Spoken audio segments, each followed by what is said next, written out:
ពិព័រណ៍រូបចម្លាក់និងបដិមាសម្រិទ្ធនៅសារមន្ទីរសិល្បៈអាស៊ីហ្គីមេនឹងប្រាប់ពិភពលោកអំពីកម្ពុជាដែនដីផ្គត់ផ្គង់សិល្បៈសម្រិទ្ធដ៏ធំជាងគេតាមការផ្សព្វផ្សាយនៅលើបណ្ដាញសង្គមនិងប្រព័ន្ធអនឡាញបានឲ្យដឹងថាសារមន្ទីរសិល្បៈអាស៊ីហ្គីមេដែលមានមូលដ្ឋាននៅទីក្រុងប៉ារីសប្រទេសបារាំងត្រៀមនឹងរៀបចំពិព័រណ៍រូបចម្លាក់និងបដិមាសម្រិទ្ធដែលយកមកពីប្រទេសកម្ពុជាចាប់ពីថ្ងៃទី30ខែមេសាដល់ថ្ងៃទី8ខែកញ្ញាឆ្នាំ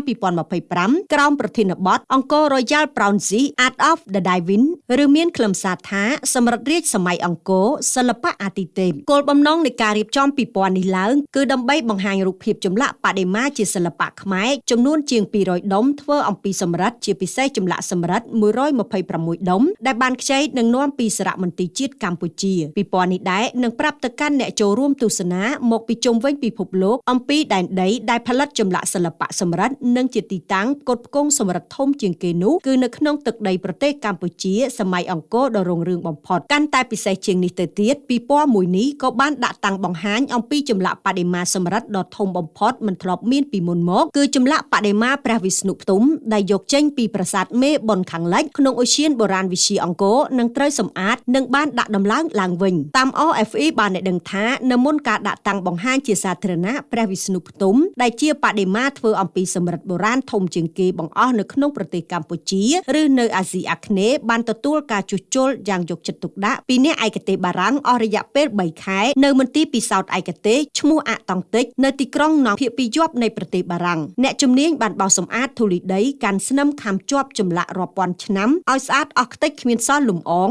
ដើម្បីឲ្យអ្នកទស្សនាអំពីរតនសម្បត្តិបេតិកភណ្ឌខ្មែរបានឃើញកាន់តែច្បាស់អំពីចម្លាក់ដូចជាព្រះភ័ក្ត្រគ្រឿងអលង្ការរូបរាងដងខ្លួនរបស់ចម្លាក់ឲ្យកាន់តែច្បាស់រហូតឆ្លុះដល់កំទេចមាសដែលមាននៅជាប់ជាមួយចម្លាក់បដិមាព្រះវិស្ណុផ្ទុំត្រូវបានកសាងនៅទសវត្សរ៍ទី11ហើយត្រូវបានយកចេញពីប្រាសាទមេបុណ្យខាងលិចដែលស្ថិតនៅកណ្ដាលបារាយណ៍ទឹកថ្លាក្នុងខេត្តសៀមរាបអ្នកស្រាវជ្រាវបារាំងរកឃើញចម្លាក់សម្រិទ្ធដ៏ធំមួយនេះនៅឆ្នាំ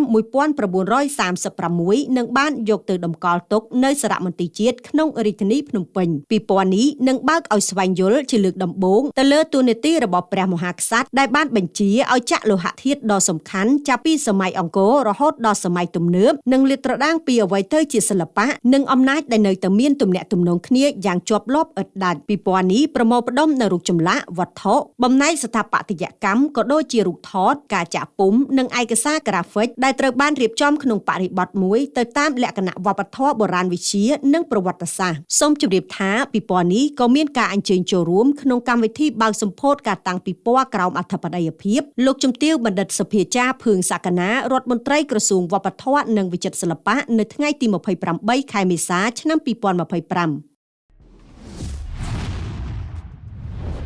ត្រយងនាំសារពិតគ្រប់ទីកន្លែង